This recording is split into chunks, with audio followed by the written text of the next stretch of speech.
Is it just me, or is anyone else super excited for Sonic 3? I mean, ever since the end of the second movie where Shadow was teased, I've been relentlessly hyped for the third film. And hey, with us having gotten our first official trailer for the thing like a couple months ago, the movie looks like it's gonna live up to the hype. With the more game-accurate adaptation of Sonic Adventure 2, which is probably one of the best stories in the franchise, it definitely looks like it's gonna be amazing. And all this hype around the third film has got me feeling really nostalgic about the other films in the franchise. I mean, I haven't seen the first film since 2022, whenever I rewatched it to get ready for the second film, and I haven't seen the second film since I watched it back in theaters whenever it released. So with the third installment right around the corner, I thought there would be no better time for me to get caught up than now. However, before I get into reviewing the actual movies, I think it would be a good idea to look at the background history behind this movie. So we're all working with the same kind of basis as to how the first film got made. All the way back in 2013, my god I feel old, Sony acquired the rights to create a Sonic the Hedgehog movie. However, after not really going anywhere for like 2 years, the rights were sold over to Paramount, where things really started to get going.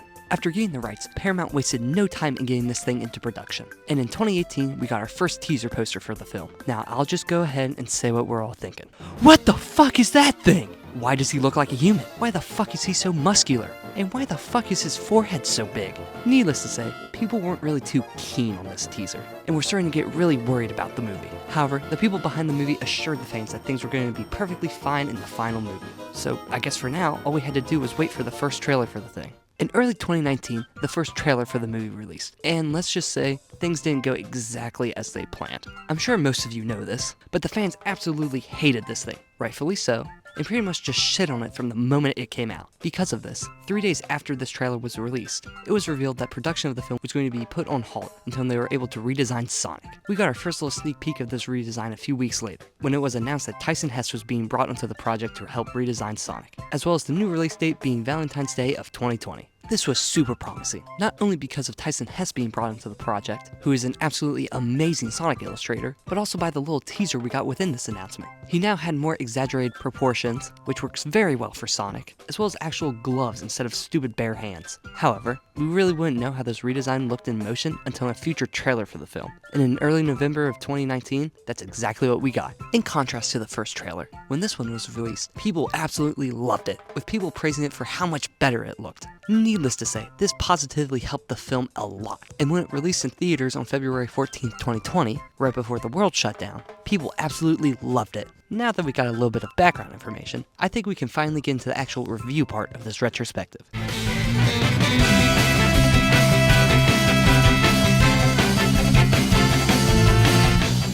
Alright, for a quick little summary. After Sonic exposes his powers back on his homeworld, his mother figure Longclaw sends him to Earth where he'll be safe. However, after being alone on Earth for like 10 years, he gets a little upset and kind of explodes. This of course draws the attention of the government, who want to track him down and figure out exactly what he is. In order to do this, they employ Dr. Robotnik, who uses his drone tech to track him down. However, before Sonic can escape using his rings, he is shot by Tom, and Sonic ends up dropping his rings through a portal and into San Francisco. From here on out, it pretty much just becomes a buddy road trip movie where they get Sonic's rings back and eventually stop Robotnik. Everything of course ends happily ever after, with Sonic now staying on Earth with Tom. Now, going into this movie, you gotta understand what you're getting yourself into. This isn't a super serious movie that follows beat for beat one of the game's plot lines. Instead, it's a simple buddy movie featuring everyone's favorite blue bastard, and I'm all about it. Despite how inherently stupid this movie is, I absolutely love it, and I still find it super enjoyable to watch. And just comparing it to what the movie could have looked like based upon the first few posters for the movie, and of course the first trailer for the thing, I'm absolutely astonished as to how good this movie is. And what I think makes this movie so entertaining and enjoyable to watch is the characters. Of course we have Sonic, who's an absolute delight in this film.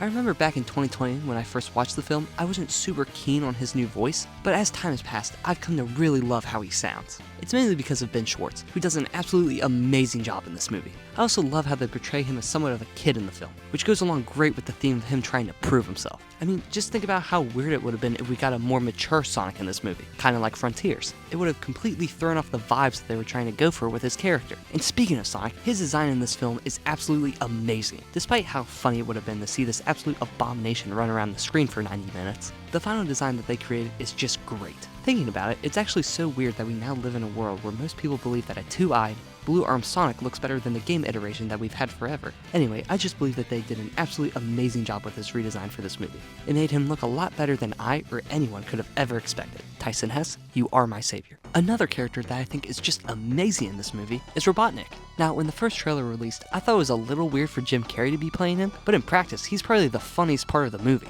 Everyone else in the movie takes things serious to a degree, but Robotnik is just so over the top, and I absolutely love it. Jim Carrey is also just so good at making Robotnik seem like a weird asshole. However, what I think is kind of strange is that he's not really a lot like the Robotnik we see in the games. The one from the games is never really over the top and funny, but that's about the only thing this one is. However, it is Jim Carrey, so I think it gets a pass. However, this is one of many things in this movie that kind of feel like it's from a different movie, just with a Sonic coat of paint over it, which we'll definitely talk about shortly. In addition, I think that the human characters that they introduced in this movie are really good and work great off of Sonic. The main human character in this movie is Tom, who acts as Sonic's friend slash kind of fatherly figure. He's just super good in this movie, and helps to add a heartfelt aspect that I think would be missing if he wasn't included. However, I think it is kind of weird that they blended these more human-focused ideas with Sonic.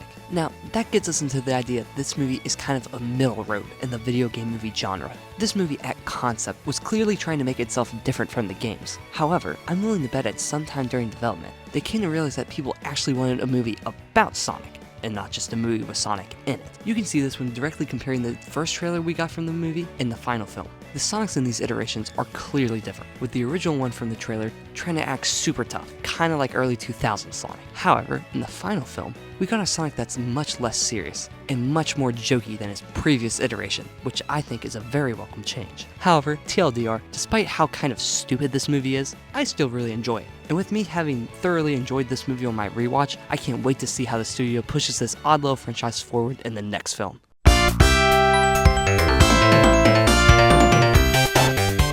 Just like the first film, we follow Sonic, who is left home alone for the weekend whilst Tom and Maddie go to Hawaii for a wedding. However, when Dr. Robotnik returns to Earth, with Knuckles in tow, Sonic must now hunt down the Master Emerald before Robotnik can get it. With Tails at his side, Sonic is able to find the Master Emerald, but Robotnik is able to steal it before they can, and uses its power to create a giant Death Egg robot. However, Sonic, Tails, and Knuckles are able to stop him and get the Master Emerald back. Now, right away, I love this movie, and I think it's just such an improvement compared to the first film. And what I think makes this movie so much more enjoyable than the first film is how it leans much more into the game lore. Now, it still has that silly kids movie aspect like the first film did, but it's balanced out so much better thanks to how much more of the game stuff it includes. From new additions like Tails and Knuckles to the Eggmanification of Jim Carrey. Everything that they took from the games works absolutely amazing in this movie. And with this movie kind of being a combination between Sonic 2 and 3, it makes it feel much more complete compared to the first film. And speaking of the characters, all of them are great in this movie. Sonic still is jokey and arrogant as he was in the first film, but this time he's trying to prove himself as a hero,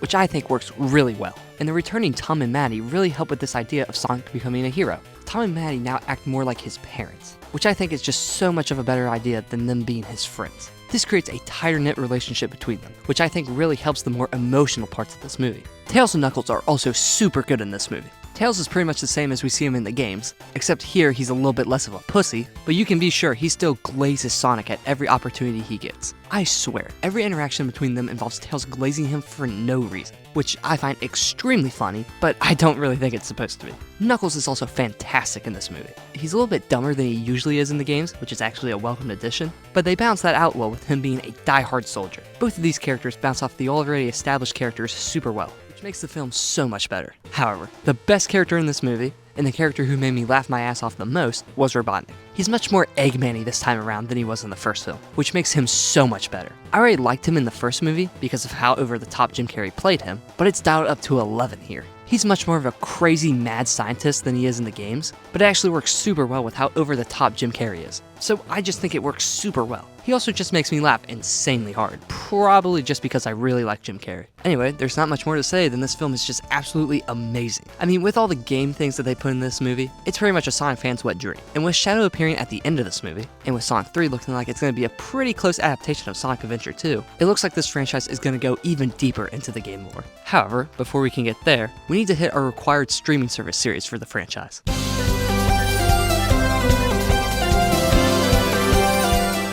This little miniseries follows Knuckles, who is absolutely bored out of his mind on Earth. So because of this, Knuckles decides to train Wade in the way of the echidnas. This leads to the two of them entering a bowling tournament in hopes of becoming champions. However, it is later revealed that the highest ranking player in this tournament is Wade's long-lost father. However, during all of this, Knuckles is being hunted down by rogue members of Gun, who want to use his powers for nefarious purposes. By the end, Wade is able to defeat his father and becomes champion of the tournament, and Knuckles is able to defeat the Gun agents who have been hunting him. Now, if that little summary seems kinda weird and lackluster, that's because that's basically what this entire series is. Despite how entertaining I thought this series was, I just couldn't shake the feeling of being slightly underwhelmed when I was watching it. I mean, with the second film, we were getting much closer to an adaptation of the stuff from the games, but this series feels much more in line with the first Sonic movie. Like, why couldn't we have gotten a series much more inclined with the games? Like, for example, maybe this series could have been about Knuckles having to return the Master Emerald back to Angel Island, but being ambushed by Rouge when he takes it back. This would follow well with what happens at the end of Sonic 2, and would also be more like the games, which I'm pretty sure a lot of fans would have wanted. You could have even had it result in Knuckles realizing how much he loves Earth, and how much happier he would be if he stayed there. This would kind of be the inverse to what we see in the games, which I actually think would work really well for this franchise. Even without thinking about what this series could have been, what we have is still really weird. Instead of getting a story that's centralized around Knuckles, we got a story that's more focused on Wade and his little bowling adventure. Here, Knuckles is just kind of a side character, which I find super disappointing since he was one of my favorite characters in the last movie. However, despite all of my ranting and complaints, I still really enjoyed this series. The relationship between Wade and Knuckles is exceptionally well done, and actually reminds me of Sonic and Tom's relationship in the first film. Knuckles is also just as you remember him from the last film, which is perfect because, like I said, he was fantastic in that movie. Even though I said I wasn't super fond on the series having a heavier focus on Wade, he's still a really good character in this series. With him getting more character development, I could really feel the more emotional moments that this series was trying to pull off, and I think that really helped me enjoy it much more. Something else that I really liked about this series was the frequent use of music within it. Every other time this franchise has used music, it kind of felt weird and out of place, but in this series it feels right at home. What I think helps this is that they went for a much more Guardians of the Galaxy type of feel with the music, with the songs being somewhat older songs that Wade listened to when he was a kid. This helps the music feel a lot better in the series, instead of it feeling kinda out of place like it did in the movies. Another thing I was really impressed by was how